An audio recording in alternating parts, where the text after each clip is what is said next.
Cá Entre Nós, com Nelson Marques.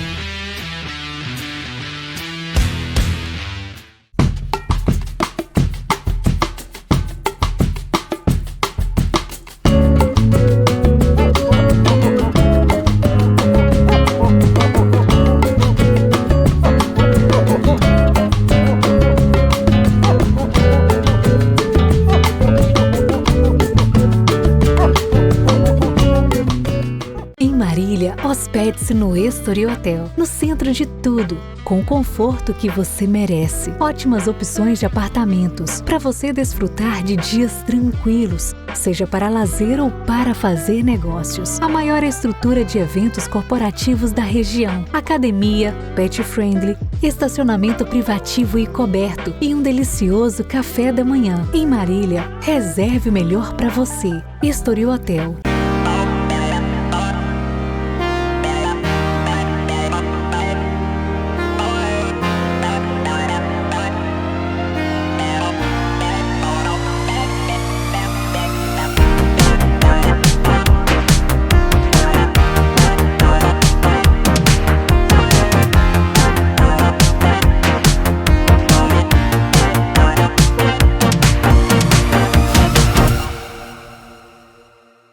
Olá pessoal, está no ar mais um Cá Entre Nós, o nosso espaço para boas conversas, curiosidades e histórias inspiradoras. Hoje vamos falar sobre um tema que une ciência, sustentabilidade e inovação, da floresta ao campo, o uso de óleos essenciais amazônicos como bioinsumos para proteger as plantas. É um tema super bacana. E para nos ajudar nesse bate-papo de hoje, nós recebemos aqui no Cá Entre Nós o pesquisador Dr. Murilo Fazolin, da Embrapa do Amapá, uma das maiores referências nacionais em estudos sobre o uso de óleos essenciais amazônicos no desenvolvimento de bioinsumos para a agricultura sustentável. Dr. Fazolin é graduado em Engenharia Agronômica pela Exalc USP, mestre em Produção Vegetal pela Unesp, e doutor em entomologia, também pela Exalc de São Paulo. Dr. Murilo construiu uma carreira sólida dedicada à ciência e à inovação. Atualmente é pesquisador da Embrapa, com vasta experiência em entomologia agrícola, manejo integrado de pragas e prospecção de plantas com potencial inseticida, além de coordenar o Laboratório de Entomologia da Embrapa Acre e integrar o grupo de pesquisa do CNPq sobre substâncias voláteis de plantas. Em seus mais de 4 décadas de atuação, o professor tem unido ciência, biodiversidade e sustentabilidade, liderando projetos que transformam o conhecimento da floresta em soluções concretas para o campo. Na conversa de hoje, vamos descobrir como o saber produzido na Amazônia pode proteger as plantas, fortalecer a agricultura familiar e aproximar a floresta do futuro da agricultura brasileira. Muito obrigado por aceitar o nosso convite e seja muito bem-vindo ao Cá Entre Nós, Dr. Murilo. O prazer é todo meu, Nelson. E fico muito feliz de você ter me convidado para participar do seu programa Cá Entre Nós. Eu que agradeço a sua disponibilidade em estar conosco. Eu sei da sua agenda, sei como que vocês, pesquisadores, professores, têm uma agenda muito apertada. Eu agradeço muito por nos ter concedido aí esse espaço no seu tempo para nos falar um pouquinho mais aí sobre a sua área de atuação, que não é pequena, a gente sabe disso. Doutor Murilo, vamos começar aqui no nosso bate-papo. Eu não chamo de entrevista, eu chamo de um bate-papo, que é descontraído e com muito saber do outro lado, que é o teu caso. Para começarmos aqui, conte um pouco sobre o início dessa sua trajetória. Como surgiu esse interesse em estudar o potencial dos óleos essenciais da Amazônia para o uso agrícola? Então, nossa caminhada começa na década de 90 ainda, né? Onde nós começamos a bioprospectar plantas que tivessem potencial de uso inseticida. Esse trabalho começou na reserva extrativista Chico Mendes, que ela fica localizada entre Chapuri e Brasileia, e lá a gente teve contato com as comunidades que fazem parte daquele seringal, vamos chamar assim, para saber deles a respeito do conhecimento, se eles tinham conhecimento de plantas que pudessem ter potencial de uso inseticida. E trabalhamos lá 3 anos e meio, 4 anos, e tivemos informações muito interessantes de várias plantas, né? Que a gente procurava fazer extratos simplificados dessas plantas para uso principalmente de pequenos agricultores. Em 2004, 2008, com essa nossa experiência acumulada, nós fomos coordenadores do Programa Biodiversidade Brasil-Itália, financiado pelo governo italiano, coordenados aqui pela Embrapa Acre, onde a gente atuou mais no centro do Acre, chamado o Reserva Extrativista Casumbá Iracema, já entre os municípios de Manoel Urbano e Sena Madureira. Tá. Interessante que aí a diversidade, inclusive, das comunidades tradicionais, essas comunidades não conheciam muitas plantas de uso inseticida, eles conheciam mais de uso medicinal. Então, como era uma equipe que trabalhava na bioprospecção, os que estavam buscando plantas para uso medicinal, dessa vez se deram melhor do que nós, né? E aí a gente aproveitou a experiência que a gente já tinha tido com algumas dessas plantas e passamos, então, com uma transferência de tecnologia bem rudimentar, vamos dizer assim, esse conhecimento para essas comunidades lá do Riozinho, comunidade Guarani, Jacareúba, Redenção. Maravilhoso o trabalho que durou, assim, 4 anos. E dentro dessa década de 90, a Embrapa do Acre liderou uma prospecção de piperáceas. Plantas da família Piperácea não são comestíveis, mas a ideia na época era prospectar para uma alternativa para os sassafrás, plantas que produzissem safrol, né? Porque o safrol é usado como precursor de heliotropina. Heliotropina é um fixador de fragrâncias, Butox piperonila é um sinérgico de inseticidas e alguns medicamentos. E como foi proibido o corte dos sassafrás, que era uma árvore aí da Mata Atlântica, a prospecção foi com base nessas piperáceas. E foi aí que, então, a gente encontrou o que a gente vai desenvolver mais para frente, uma piperácea chamada piperadunco, ou pimenta de macaco, que ela produz um óleo essencial rico em dilapiol, que a gente vai comentar um pouco mais para frente. Que legal. Realmente é uma trajetória muito bonita e como se diz, com perseverança, né? A gente viu aí que várias fases e até chegar naquilo que você está fazendo agora. Doutor Murilo, a Amazônia ela é um verdadeiro laboratório natural, todos nós sabemos isso.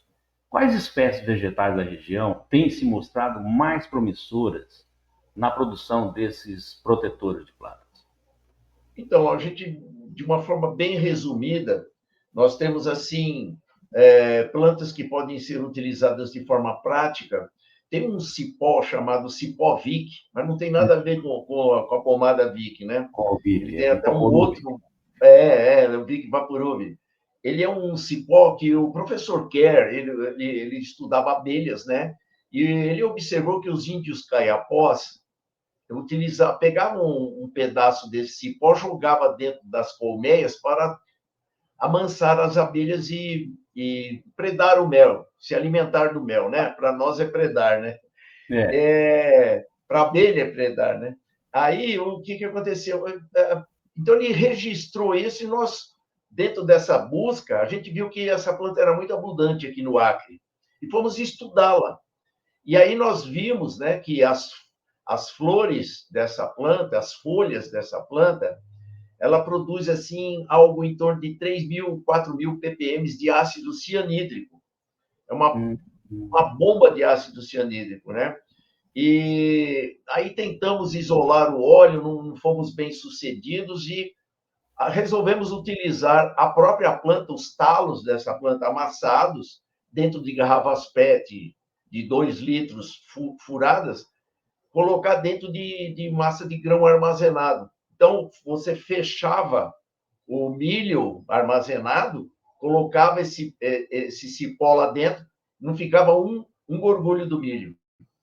Nossa. Então, você matava todos os insetos que estavam naquela massa. Logicamente, o produtor que começou a usar esse cipó também tinha que tomar cuidado, fazer isso num ambiente arejado, porque o ácido cianídrico é extremamente tóxico, né?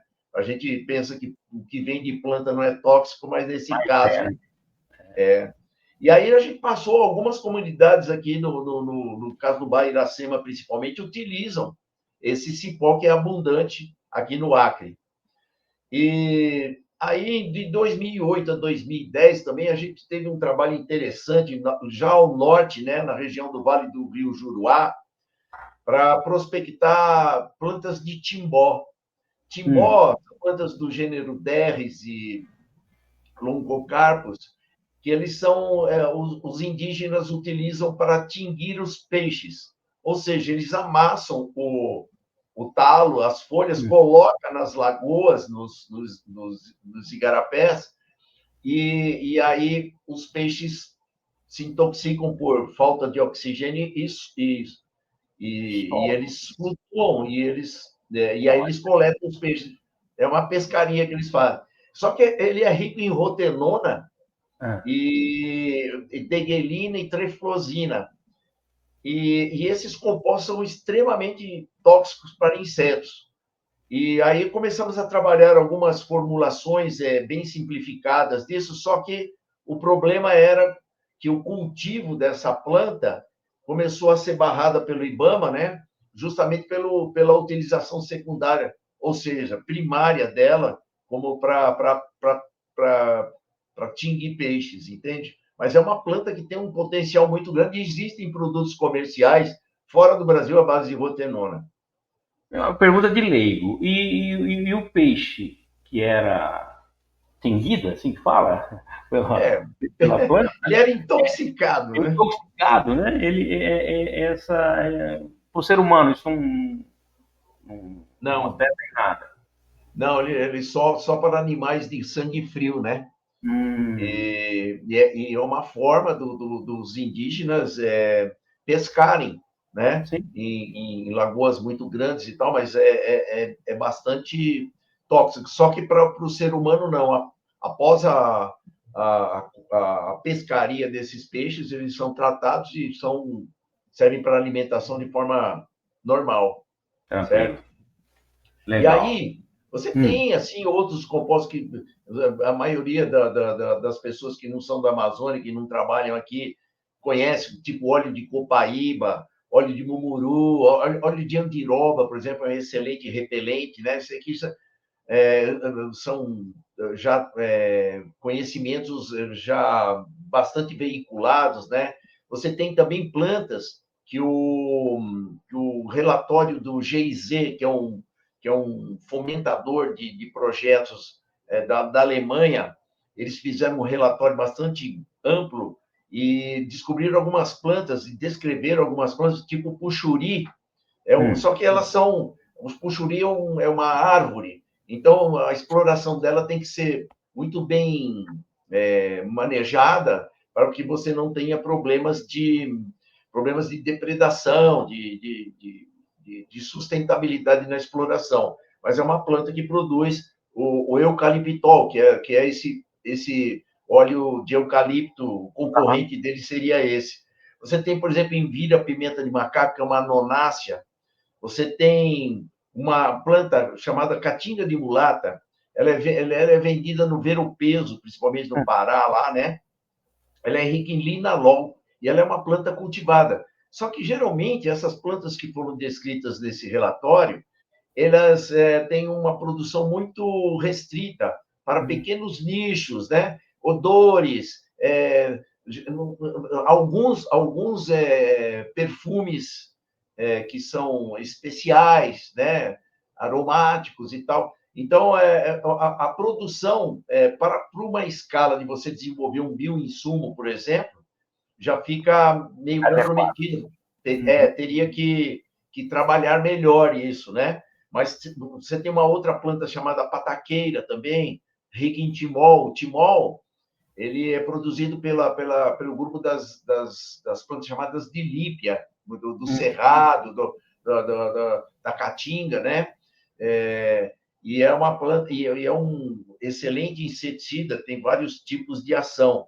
E para encerrar assim esse grupo, você teria as plantas que produzem o beta-caroteno, que é igual ao óleo de copaíba, que são a piprioca, a salva de marajó, mas também possuem produção bastante restrita, mas que serviriam para ser exploradas na produção de bioinsumos para controle de pragas e doenças de plantas. E, por último, nós temos o óleo de piperadunco, como eu já falei lá atrás, né?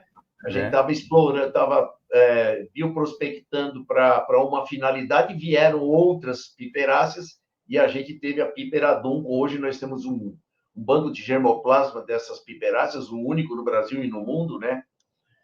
Temos aproximadamente 4.000 materiais dessas piperáceas que se prezam para várias finalidades e a piperadunco para inseticidas e fungicidas. O doutor Murilo, em se falando em bioinsumos, nós estamos comentando, o que diferencia na prática um bioinsumo natural à base de óleo essencial dos defensivos químicos convencionais usados aí pelos produtores?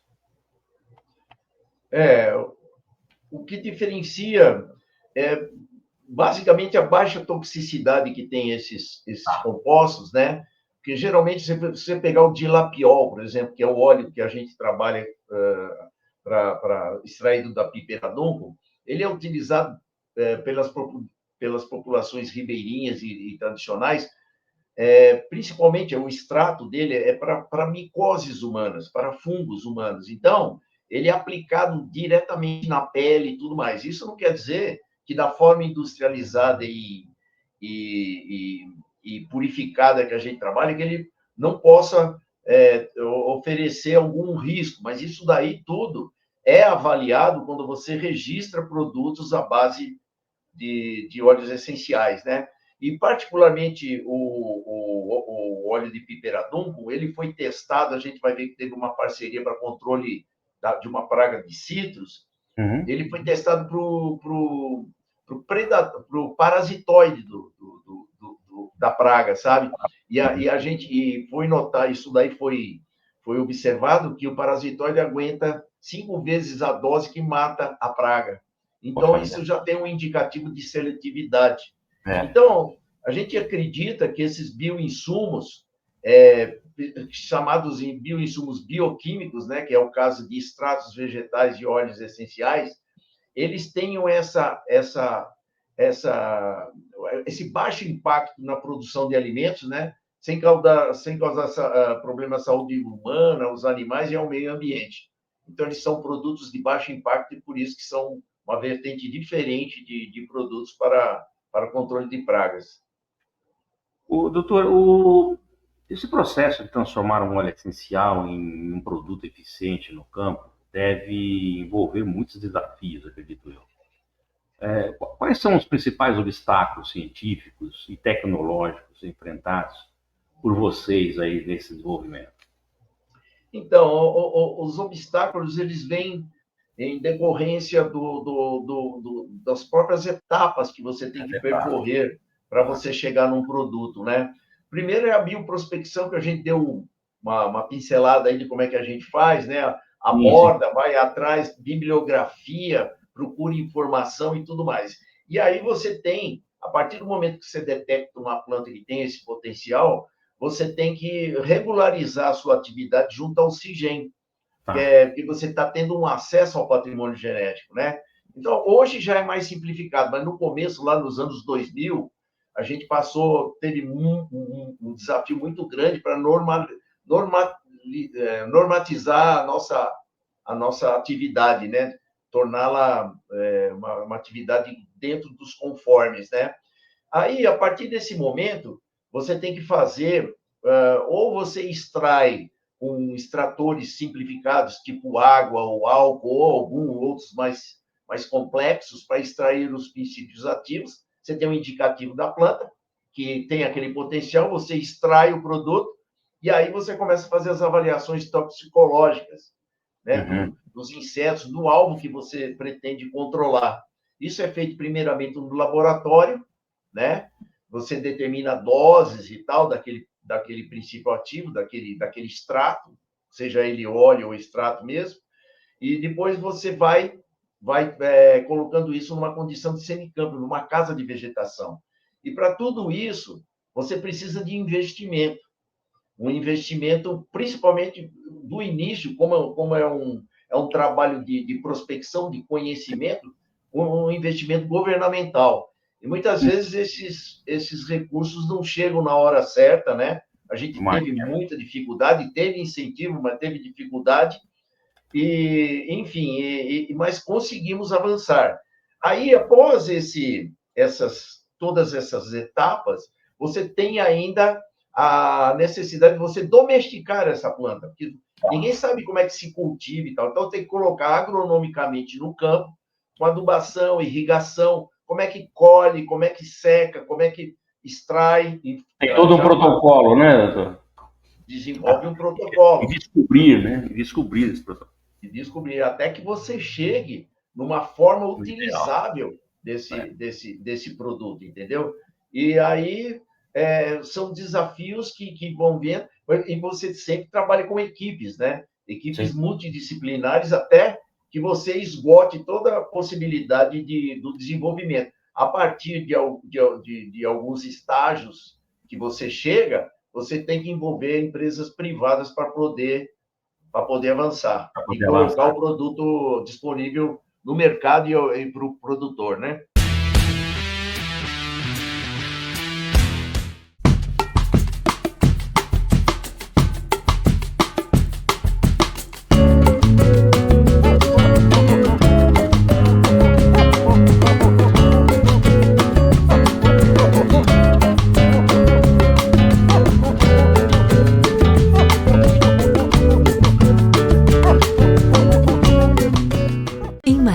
Hospede-se no Estoril Hotel, no centro de tudo, com o conforto que você merece. Ótimas opções de apartamentos, para você desfrutar de dias tranquilos, seja para lazer ou para fazer negócios. A maior estrutura de eventos corporativos da região, academia, pet friendly, estacionamento privativo e coberto e um delicioso café da manhã. Em Marília, reserve o melhor para você. Estoril Hotel.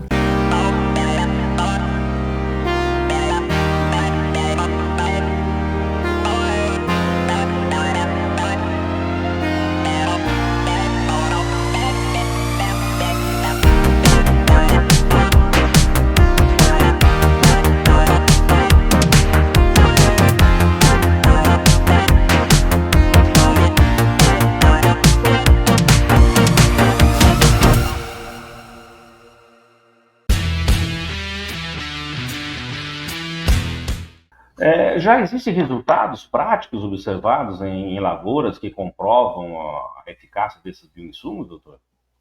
Sim, vamos falar um pouco mais, né, da piperadunco, né, do óleo essencial de piperadunco, que foi um desafio bastante interessante e ele agora está sendo considerado como o primeiro bioinsumo bioquímico originado com planta da Amazônia, né? Então, quer dizer, a gente está no meio de uma biodiversidade imensa e a gente conseguiu evoluir para chegar num produto. Mas antes disso, a nossa ideia era que o óleo fosse utilizado de uma forma direta pelo produtor, principalmente pelo pequeno produtor, né? Se extraía, se faria uma emulsificação simplificada, geralmente com um espalhante adesivo, para pulverizar. Tivemos sucesso com abacaxi, porque a folha dele é mais tenra. Mas aí, quando a gente começou a querer colocar esse produto dessa forma em cultura como do citrus, que eu havia falado lá atrás, para o controle do psilídeo do citrus, né, que ele transmite uma bactéria, tem causado muito problema para a citricultura brasileira. O Brasil é o maior exportador de suco de laranja e maior produtor de laranja do mundo, né? Hoje. E nós fizemos um estudo, uma parceria com o Fundecitrus, né, em São Paulo, para desenvolvimento, para aplicação dessas formulações. Testamos várias e tal, e conseguimos controlar a praga, mas tivemos um problema, que o óleo... ele matava o psilídeo, mas o psilídeo fica na brotação da laranja. E aí começou a dar problema de fitotoxicidade. E aí nós tivemos que procurar empresas privadas, né, de formulação para mitigar esse problema. Hoje nós temos parcerias firmes. Não sei se pode falar o nome da empresa, né? O merchandising, Oxiquímica, uma parceira excelente nossa, sediada em Jaboticabal, e juntamente com o Fundecitrus nós estamos co-desenvolvendo uma formulação para o controle dessa praga importante para o agronegócio brasileiro. E outra coisa também, nós temos uma parceria com uma startup chamada Prospecta, ela é incubada pelo CIETEC da USP, né? Estamos desenvolvendo uma nanoformulação à base do óleo essencial de piperadum para o controle de antracnose do mamão. Né? Quando a gente compra um mamão na feira ou no supermercado, leva ele para casa, ele não está muito maduro, você coloca ele na fruteira, começa a aparecer aqueles óleos, aqueles apodrecimentos circulares, aquele antracnose. E aí esse produto que está sendo formulado tem apresentado excelente resultado do pós-colheita do mamão. Né? Então, você trata o mamão e ele, além de retardar a maturidade, ele está controlando eficientemente essa doença. Isso daí a gente precisa ganhar escala e tudo mais, mas está tendo um resultado bastante interessante. Bacana. E estamos aproveitando também para testes, para o controle da lagarta do cartucho do milho, que é uma praga de importância mundial. Essa nanoformulação está sendo testada para o controle dela, porque ela ataca mais de 180 espécies diferentes de plantas importantes como milho, sorgo, soja, tomate. Ela é polífaga, né? Só que os resultados ainda estão iniciais e a gente está caminhando. E para terminar assim, a exemplificação, nós temos uma parceria com o INCT, que é um Instituto de Ciência e Tecnologia, para controle de doenças de oliveiras. Você vê que o óleo de oliva, né, teve um preço bastante elevado, né? E o Brasil importa muito óleo de oliva, e nós estamos fazendo um trabalho gigantesco, esse trabalho. São vários pesquisadores que lidam desde do paladar, do azeite até cultivo, e nós estamos tratando de desenvolver uma formulação para o controle dessas doenças de oliveiras. Isso é bastante interessante, isso vem mostrar que há uma tendência de utilização desse tipo de produto para o controle de pragas de culturas importantes para o agronegócio brasileiro e para o pequeno produtor também, que vai ter acesso a isso. Então, nessa questão do pequeno produtor, que é a minha próxima pergunta, uma dúvida: como que o produtor rural pode se beneficiar aí, de forma direta dessas descobertas que nascem dentro dos laboratórios, principalmente aí da Embrapa? Pois é. Então, a gente sempre procura, porque a Embrapa, como uma empresa pública, é necessário você desenvolver tecnologias que possam atingir o maior número de produtores possível, e principalmente a agricultura familiar, a agricultura orgânica, incluindo, né? E grandes produtores também envolvidos com o agronegócio. E aí, por exemplo, no caso desse nosso óleo, desse bioinsumo à base de óleo de piperadum, a gente tentou, como eu já disse, fazer uma formulação simplificada, mas vários óleos essenciais apresentam esse inconveniente de ter o problema de ser fitotóxico, né? Então, você precisa realmente gerar uma formulação, aí sim, com empresa privada, para gerar um produto que vai ser comercializado. Né? Então, infelizmente, o produtor não vai poder produzir seu próprio... Então, ele vai ter que adquirir, mas, logicamente, tudo isso está sendo levado em consideração para que ele chegue num preço acessível ao E, produtor. E e tem aí a... tem uma particularidade desse óleo, né, desse bioinsumo, que ele pode ser usado tanto para agricultura orgânica, desde que não seja nanoformulação, né? Porque tem umas certificadoras que não aceitam nanoformulação para tratar os produtos ou as culturas. Mas ele, na forma de óleo, ele pode ser aplicado na agricultura orgânica, então você estenderia o seu uso para essa vertente de produção. Tá. Doutor Murilo, nós sabemos aí que o avanço de pesquisas desse porte depende de apoio e cooperação. Quais políticas públicas, parcerias ou redes de colaboração têm sido fundamentais para o desenvolvimento desse trabalho aí na Amazônia? Assim, você usar, vamos falar de bioinsumos bioquímicos, que são extratos vegetais e óleos essenciais, né? Já são Tá. usados há 2.500 anos antes de Cristo, pelos chineses e tudo mais. Mas acontece que, por exemplo, quando eu entrei na Embrapa em 82, eu entrei dentro da Revolução Verde, né? Então, a gente não...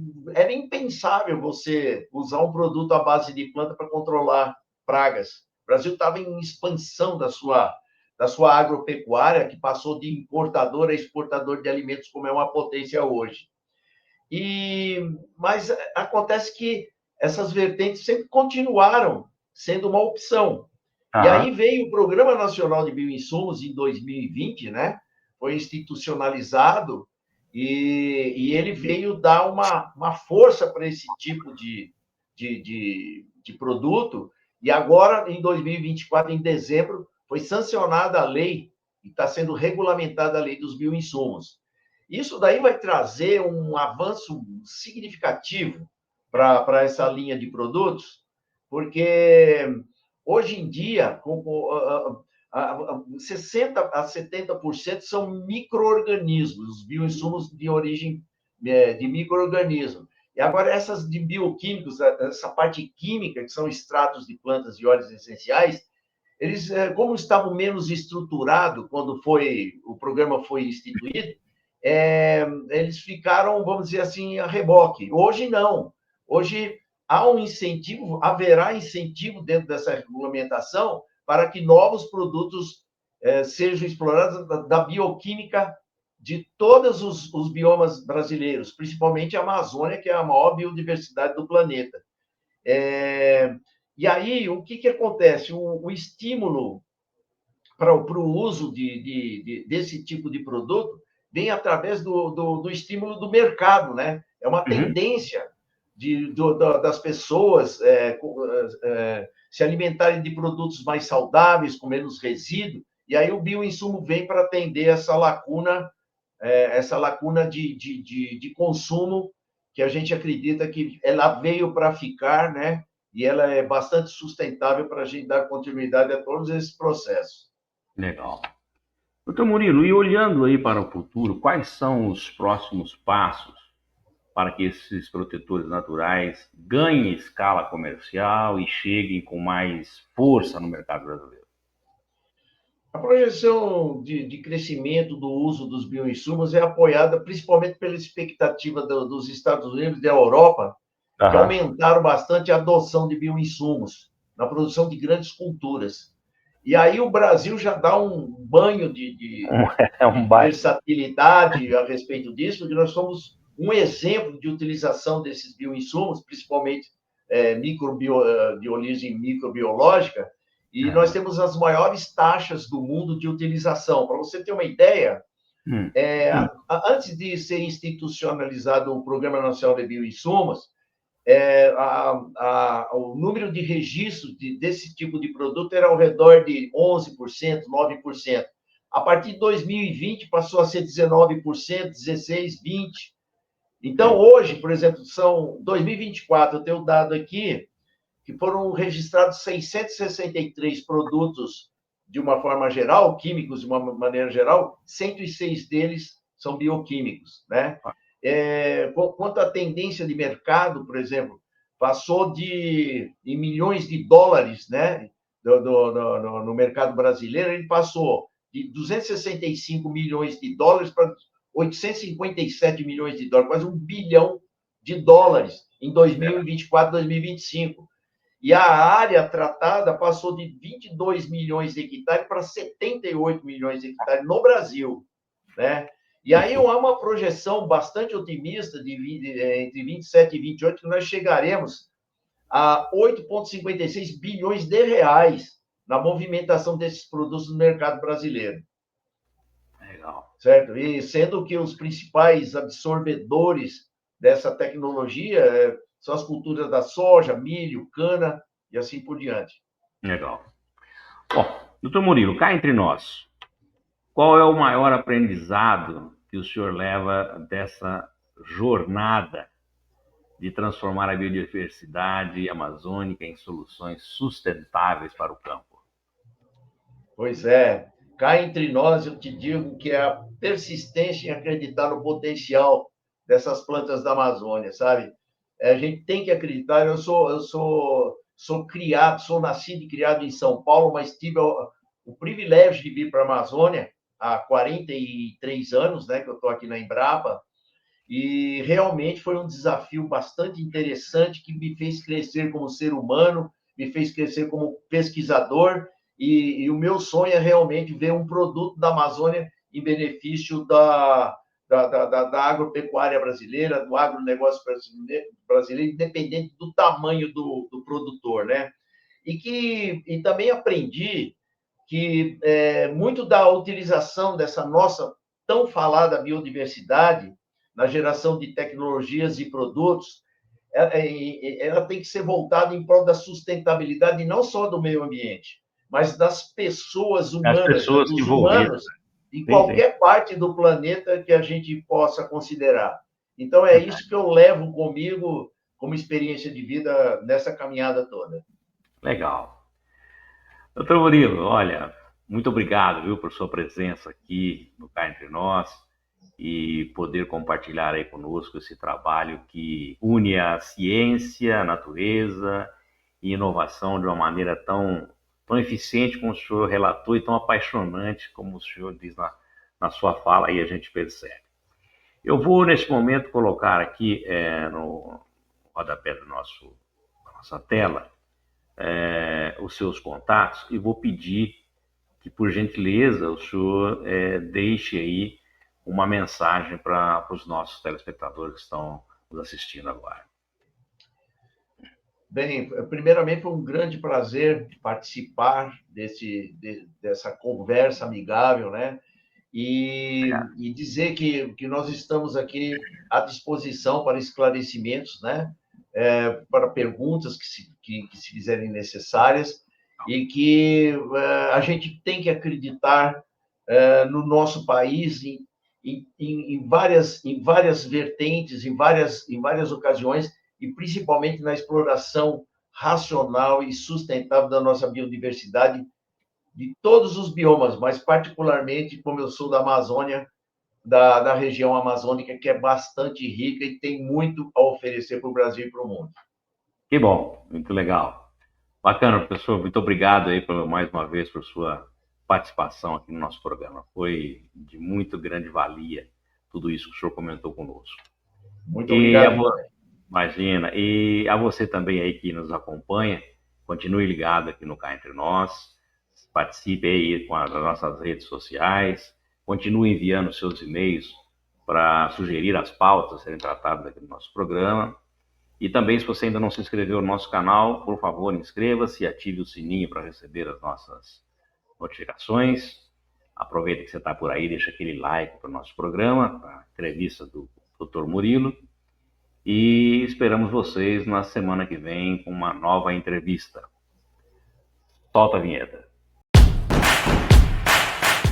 Cá Entre Nós, com Nelson Marques.